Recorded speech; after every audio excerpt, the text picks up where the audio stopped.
सावधान। माननीय सभागण, माननीय अध्यक्ष महोदय पधार रही है।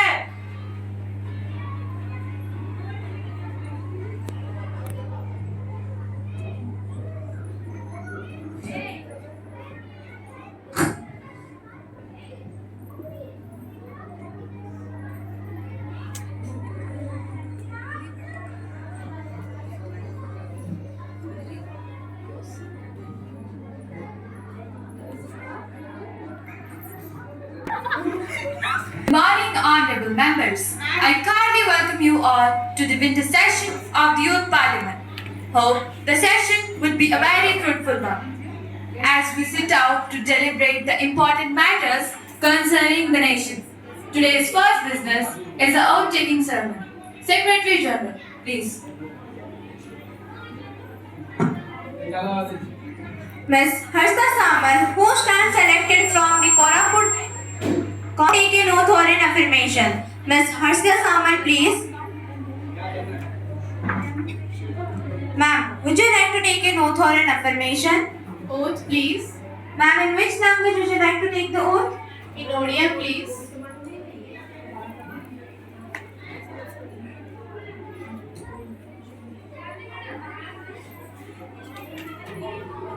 हर्षिता सामल ଯୁବ ସଂସଦର ସଦସ୍ୟ ରୂପେ ନିର୍ବାଚିତ ହୋଇ ଈଶ୍ୱରଙ୍କ ନାମରେ ଶପଥ କରୁଅଛି ଯେ ମୁଁ ବିଧି ଦ୍ୱାରା ସ୍ଥାପିତ ଭାରତର ସମ୍ବିଧାନ ପ୍ରତି ଶ୍ରଦ୍ଧା ଓ ନିଷ୍ଠା ରଖିବି। ମୁଁ ଭାରତର ସର୍ବତ୍ୱ ଓ ଅଖଣ୍ଡତା ଅକ୍ଷୁର୍ଣ୍ଣ ରଖିବି ଏବଂ ମୁଁ ଯେଉଁ ପଦ ଗ୍ରହଣ କରିବାକୁ ଯାଉଛି ତାହାର କର୍ତ୍ତବ୍ୟ ଶ୍ରଦ୍ଧାପୂର୍ବକ ନିର୍ବାହ କରିବି। ଧନ୍ୟବାଦ।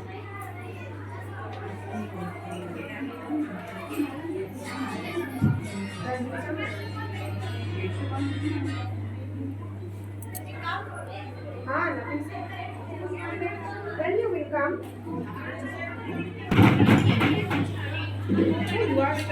Ms. Lani Bagh, who stands elected from the Samastipur constituency of Bihar, will now take an oath or an affirmation. Ms. Lani Bagh, please.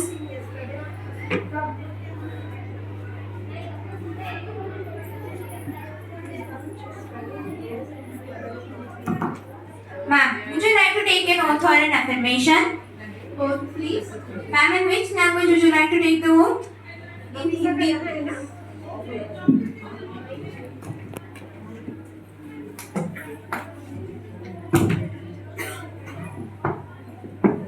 मैं स्लानी बाग जो युवा संसद की लोकसभा की सदस्य निर्वाचित हुई हूँ।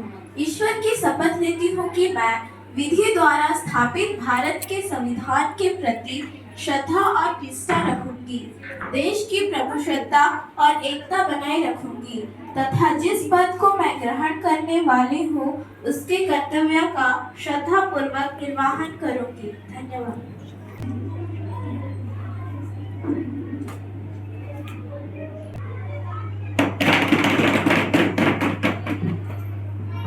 Ms. Constituency of Telangana will now take an oath or an affirmation. Ms. B. Ashwika, please. Ma'am, would you like to take an oath or an affirmation? Oath, please. Ma'am, in which language would you like to take the oath? In English, please.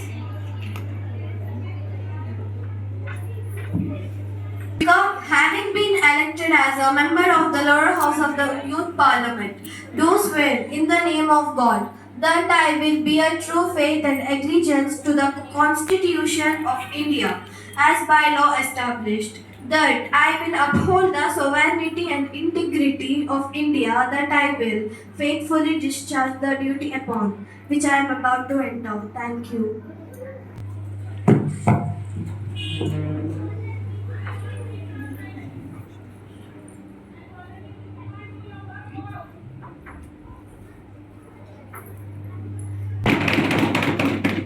Now, the Prime Minister will introduce the ministers to the Parliament. Speaker Madam, it is my immense pleasure to introduce to you and through you House our new Minister. Ms. Sunena Dora, the Minister of Education, Ms. Priyansha Mahapatra, the Minister of Petroleum, Ms. Varisha Khan, the Minister of Labour and Employment, Ms. J. Swarupa, the Minister of Finance, Mr. Subhajit Mahapatra, the Minister of Defence, Ms. Sai Shri, the leader of opposition party. Now, let's begin the question hour. Question number 301. Question to our Minister of Education regarding the safety and seriousness of the question paper. And bring it to the notice that according to a report of India, over 1.7 crore aspirants are affected by paper leak. And this indicates that exam leaks are not isolated incident. I want to ask Minister of Education what legal or policy measure exists to curb paper leak. Education is something that cannot be stolen, that cannot be taxed. The more you spend, the more it becomes. The more you share, the more it expands. कश्तियों को बदलने की जरूरत नहीं होती, केवल दिशा बदलने से किनारे अपने आप बदल जाते हैं। एक ऐसे ही दिशा की कमी हमारे कोचिंगों में महसूस की जा सकती है। Paperworks are not enough. Pay attention to ground realities. We need upfront fee disclosure. We need clear-cut policy and regular audits. Advocate for student development and justice through coaching campaigns and set up 2 boards for coaching centers as well. Please. Honorable Speaker, I feel it is necessary to answer these questions and make everyone aware how the measures are being taken to curb the leakage of question paper. This is now a law, Public Examination Prevention Act, which provides a harsh punishment up to 10 years in jail and fine rupees 1 crore in some cases. This idea is to crack down on exam mafia, syndicates, making it riskier for the people to engage in question paper leak. महोदय जी, इन्हें हमसे सवाल पूछने से पहले एक बार देख लेना चाहिए कि हमने बच्चों की शिक्षा के प्रति कौन-कौन सी बदलाव लाए हैं। मान्यवर, हमने बच्चों की शिक्षा के प्रति काफी सारे बदलाव लाए हैं, जैसे कि 5+3+3+4 संरचना, जिसमें स्कूली शिक्षा को 4 चरणों में विभाजित किया गया है, जिसमें प्राइमरी, प्रिपरेटरी, मिडिल और सेकेंडरी स्टेज शामिल है। और हमने कौशल आधारित शिक्षा पर भी जोर दिया है, जिससे छात्र व्यवहारिक ज्ञान प्राप्त कर सकते हैं। बात करें तो मातृभाषा में शिक्षा पर जोर दिया गया है, जिससे छात्रों की सीखने की क्षमता बेहतर हो सकती है। उसके साथ साथ समावेशी शिक्षा पर भी जोर दिया गया है। जैसे कि हम सब जानते हैं, हम जिस देश में रहते हैं उस देश को अनेकता में एकता का प्रतीक माना जाता है। ठीक वैसे ही समावेशी शिक्षा पर जोर दिया गया है, जिससे सभी वर्गों के छात्रों को समान अधिकार मिल सकता है। महोदय जी, हमने प्रश्न पत्र लीक को रोकने के लिए और कोचिंग सेंटरों को नियमन करने के लिए भी काफी सारे कदम उठाए हैं, जैसे कोचिंग सेंटरों का नियमन। नई शिक्षा नीति में कोचिंग सेंटरों को नियमन करने की बात कही गई है, जिससे छात्र सही और गुरुत्वपूर्ण शिक्षा प्राप्त कर सकते हैं। और उसके साथ साथ प्रश्न पत्र लीक को रोकने के लिए भी नई शिक्षा नीति ने काफी सारे कदम उठाए हैं, जैसे कि प्रश्न पत्र लीक को रोकने के लिए सख्त कार्रवाई चल रही है। सीसीटीवी कैमरा की व्यवस्था भी की गई है। हर परीक्षा केंद्र में सीसीटीवी कैमरा लगाए गए हैं, जिससे छात्रों की निगरानी की जा सकती है और प्रश्न पत्र लीक को रोका जा सकता है। बायोमेट्रिक उपस्थिति की भी व्यवस्था की गई है, जिससे छात्रों की निगरानी के साथ साथ प्रश्न पत्र लीक को रोका जा सकता है। प्रश्न पत्रों की डिजिटल कॉपी की भी व्यवस्था की गई है, जिसके द्वारा प्रश्न पत्र लीक को रोका जा सकता है। महोदय जी, आखिर में मैं आपसे यही कहना चाहती हूँ कि इन्हें हमसे सवाल पूछने से पहले एक बार चश्मा लगाकर देख लेना चाहिए कि हमने बच्चों की शिक्षा के प्रति कौन-कौन से बदलाव लाए हैं। धन्यवाद। इसका उत्तर दीजिए कि आपकी सरकार जहां पर है वहां इतने सारे पेपर लीक क्यों होते हैं? I repeat once again, a new law is passed, Public Examination Prevention Act, which provides a harsh punishment up to 10 years at jail and fine rupees 1 crore in some cases. जो पहले 5 साल की थी, अब वही amended policy 10 साल की हो चुकी है। और इसी कारण से तो इस बार भी लोगों ने हमको चुना, आपको नहीं। Question number 302. Alka Ranipadi. ये सच है, इरादे हमारे विध्वंसक नहीं और अकारण युद्ध के हम प्रशंसक नहीं। अहिंसा के पुजारी है, पर कह दो इस दुनिया से अहिंसक है। Kyler में greeting to the members of House. Today I find it quite unfortunate to be standing in a country where after a decades of independence there's still a section of people that wake up unsure that they have to live to see another day, where mothers are scared to send their child to school and where young children open their eyes in the horror of blood so instead of playground. So today I want each one of you present over here to reflect the suffering that Kashmir has endured for our nation. From Baramulla in 1947 to Kargil in 1999, from the three-blood war of the painful tragedy of Uri, Pulwama and now Pahalgam. आज 140 करोड़ हिंदुस्तानियों के तरफ से मैं सरकारी speaker ma'am की 22 अप्रैल को पहलगाम में एक भी सिक्योरिटी पर्सोनल तैनात क्यों नहीं था? अगर होते तो शायद 26 परिवारों में से अपने बेटे, अपने भाई या अपने पति को नहीं खोया होता।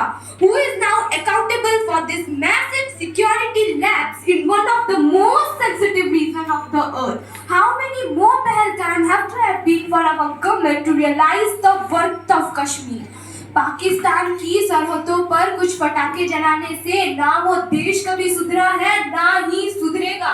If India wants action, it has to switch to the mode of blessing. Stop the UN, demand the country, put the sensation, and make sure that no one would globally trade with it.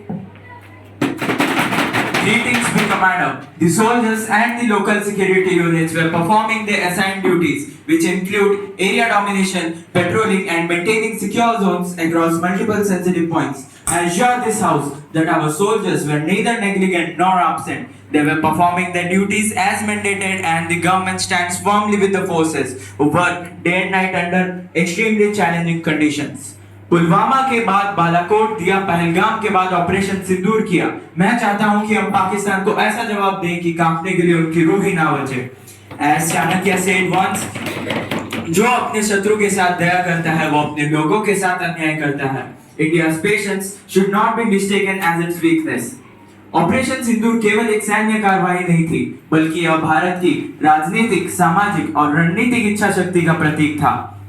Operation सिंदूर के कार्रवाई को इसलिए रोका गया क्योंकि भारत के सभी निर्धारित लक्ष्य प्राप्त हो चुके थे। No, the Operation Sindoor was stopped because of Trump's order. So what was your hand in it?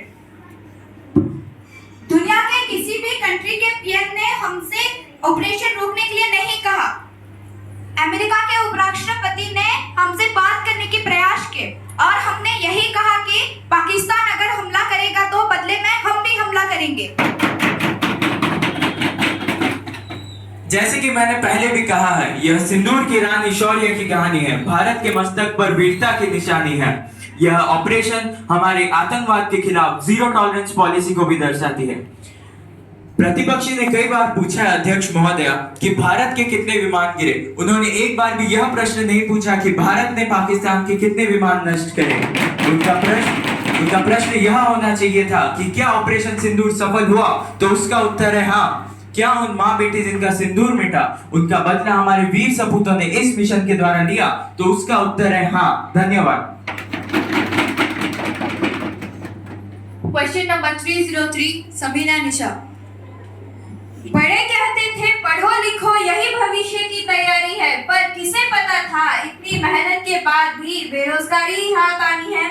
माननीय अध्यक्ष महोदय जी, आईएलओ की रिपोर्ट के हिसाब से वर्ष 2025 में 83% भारतीय बेरोजगार हैं और यह संख्या 2000 में 33.2% थी।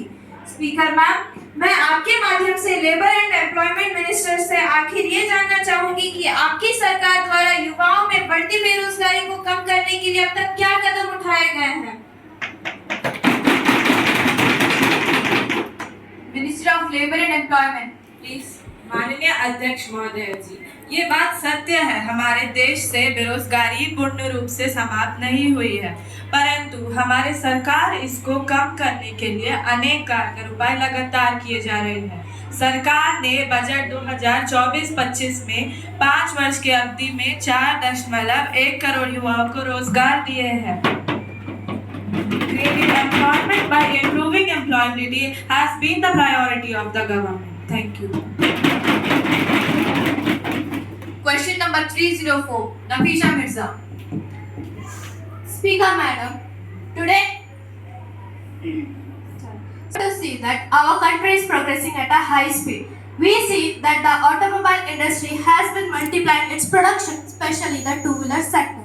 Today, it has become a necessity to have a two-wheeler whether you live in a rural or urban community. लेकिन पेट्रोल पंप पर जब मीटर चलने लगता है, धड़कनें भी उसी स्पीड से बढ़ने लगती हैं. My question is to the Minister of Petroleum is why there is no benefit to the people of the country in spite there is no rise in the petrol price since last 6 months. Whether the government is concerned with the reduction in petrol prices and if yes, what steps have been taken to save common man from becoming more poor? Thank you. Minister of Petroleum, please. Honorable Speaker, first of all, I thank the Honorable Member to recognize that the country is progressing. Let me put it straightly, in order to push the crude prices up amid lower demand, OPEC, Organization of Petrol Exporting Countries and allies including Russia, had cut the oil production by 9.7 million barrels per day in May 2020. To further boost prices, Saudi Arabia has cut the output by 1 million barrels per day. Our government has urged oil producers to cut the ease of crude oil production so that price-sensitive Indian consumers get relief on the fuel front. Secondly, we are mainly dependent on imports and have no control over international markets. We expect that in near future we will find a solution for the crisis, and we also invite your suggestions if you have any. Our aim, the security, safety and welfare of our citizens. विपक्ष की नेता से मैं यही कहना चाहूंगी कि वो अपनी दिल की धड़कनें तेज ना करें, क्योंकि हम पेट्रोल की कीमतों को कम करने के लिए उपाय कर रहे हैं. Question number 305, Shreyasi Panigrahi. माननीय अध्यक्ष महोदय जी, मैं चंद लाइनों से अपनी बात शुरू करूंगी कि वह जिनके हाथ में हर वक्त छाले रहते हैं उन्हीं के दम पर महल वाले रहते हैं. कभी नौजवान कहती है पैसा दे दो, सरकार कहती है अग्निवीर लेकर 4 साल की नौकरी कर लो. किसान कहता है फसल का दाम दे दो, सरकार कहती है पैसा नहीं है. सिलेंडर का दाम बढ़ गया, दूध का दाम बढ़ गया, आटा दाल चावल महंगा हो गया. जब कहा कि दाम कम कर दो, सरकार कहती है पैसा नहीं है. मान्यवर, आपकी सरकार से मैं बस यही पूछूंगी कि पैसा गया तो गया कहाँ? इनके मित्रों की जेब में. Minister of Finance, please. महोदय जी, सरकार ने कभी यह नहीं कहा है कि हमारे पास पैसे नहीं हैं और ना ही कहा है कि हमारे मित्रों के जेब में हैं. यदि ऐसे ही होता तो सरकार हमें क्यों चुनती? मैडम, पहले आप अपनी हिंदी सुधार लीजिए. सॉरी, मेरी हिंदी ऐसे ही है. सरकार ने महंगाई को नियंत्रण करने के लिए आवश्यक वस्तुओं पर सब्सिडी और मूल्य नियंत्रण कर रहे हैं. जीएसटी के दरों से राहत दे रहे हैं. खुशी दी गई है, स्टोरेज मजबूत किए गए हैं और ऋण और उत्पादन बढ़ाने वाली योजना भी की गई है. In Haryana elections, 25 lakh votes stolen through unethical tactics. In Mahadevpura, over 1 lakh votes allegedly planted. I would like to ask to the government, what measures are being taken to curb vote chori?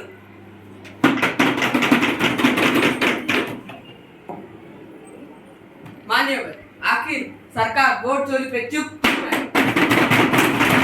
सरकार चुप नहीं है, सरकार अपना काम कर रही है. The government is strengthening election security, ensuring strict law enforcement by punishing offenders, and we are using modernized voting system. We are promoting transparency during counting and campaign. We are also maintaining strong election law, monitoring CCTV, and we are also installing digital biometric verification law.